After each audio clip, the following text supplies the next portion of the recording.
first argument, which I think you know and you're familiar with, but I think is very powerful and just is worth making over and over again, is the one about consistency. And it needs to be just made over and over again that yes, you can have a problem with, it's legitimate to have a problem with Israel's occupation of Palestinian lands, but if you feel that merits a boycott, you just have to say to the boycotters, where then is the boycott of China over Tibet? Where is the boycott of Sudan over Darfur? Where is the boycott of Russia over Chechnya?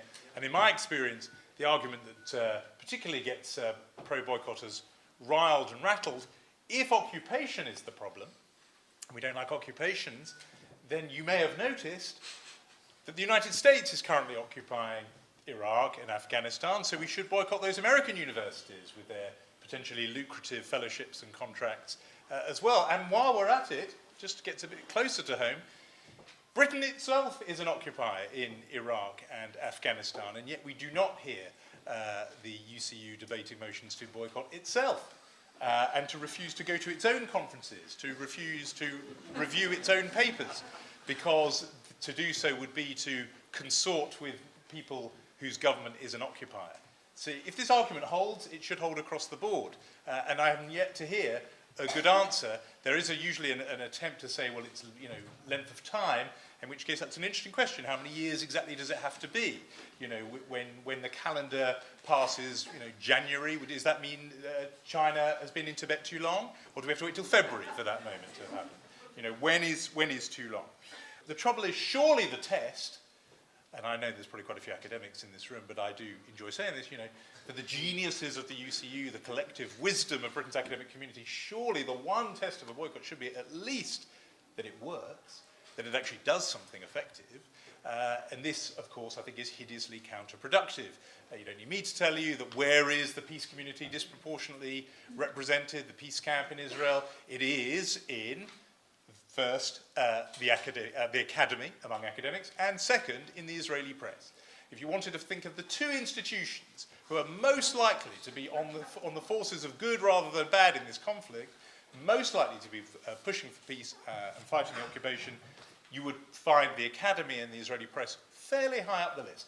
Yet, again, the combined geniuses of the UCU decide those are the groups they're going to pick. So it's counterproductive and will unite. Instead, it brings together people who could potentially be won over, you would say, to your pro-boycotter. You need to find allies among Israelis and among Jews. This does the exact opposite. And I mentioned when I wrote about it in the JC that it was very striking to me that in the list of Jewish academics, all academics who were against the boycott, two names, not household names, but Professor David Newman and Dr. Keith Kahn Harris, two names that are not household names, perhaps they're here, I hope so.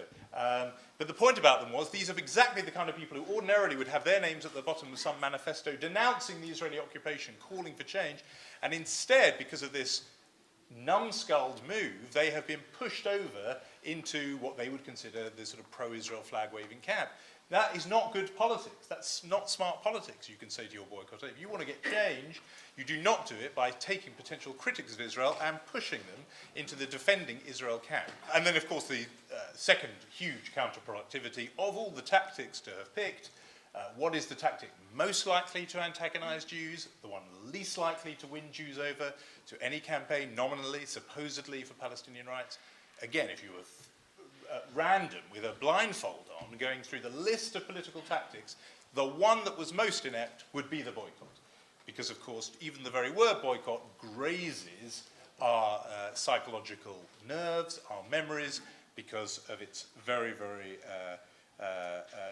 dark history in the 1930s and in Germany. So if you want to antagonize Jewish opinion, that's what you do. Again, I'm presuming the good faith and the bona fides of the pro-boycott camp. If they want to achieve something, this is not how to do it. I think we can stop this, probably, with the ingenuity of the people in this room and the organisers and the tremendous energy that's been shown. I think probably the NUJ boycott, my own union, the National Union of Journalists, the impression I get from even the NUJ itself is it's just gagging for an opportunity to overturn this thing and be shot of this embarrassment. And so a ballot will happen, and I think that will go. I don't know about the UCU, other people will tell me.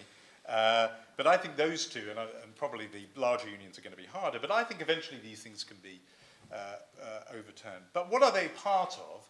They are part of a larger attempt, I think, to delegitimize and to demonize Israel, and to say that Israel is not part of the family of nations, it's not acceptable in polite company. And that's why it's very interesting that these sort of, I hesitate to say elite about my own trade, but these opinion-forming unions should have set the lead here, academics and journalists. I think this is an attempt to say that Israel is not acceptable in polite company.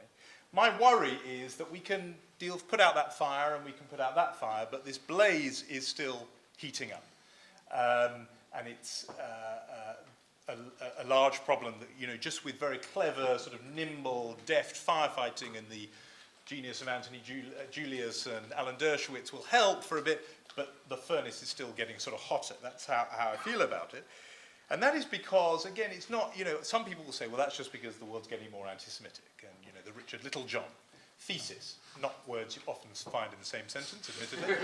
But, the Littlejohn thesis is that the world's getting more anti-Semitic. So that's the reason. I have, again, a less sort of fatalistic view, which is that there is an appetite among people who are not sort of ill-disposed towards us automatically, but there is a feeling that this is a great injustice, that the Palestinians have been deprived of their homeland too long, and that the occupation has gone on too long. And I think a lot of people in this room, honestly, again, if their backs are not against the wall and they're not feeling defensive, would admit to both of those sentiments.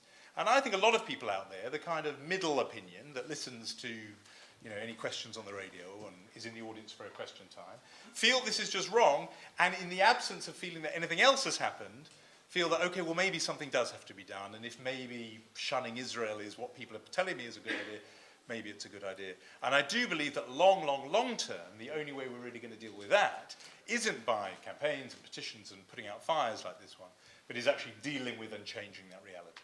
So I know that most of the energy in this campaign is into fighting the boycott, and that's fine, and it should be, and I'm proud and pleased to be here to lend my support to that.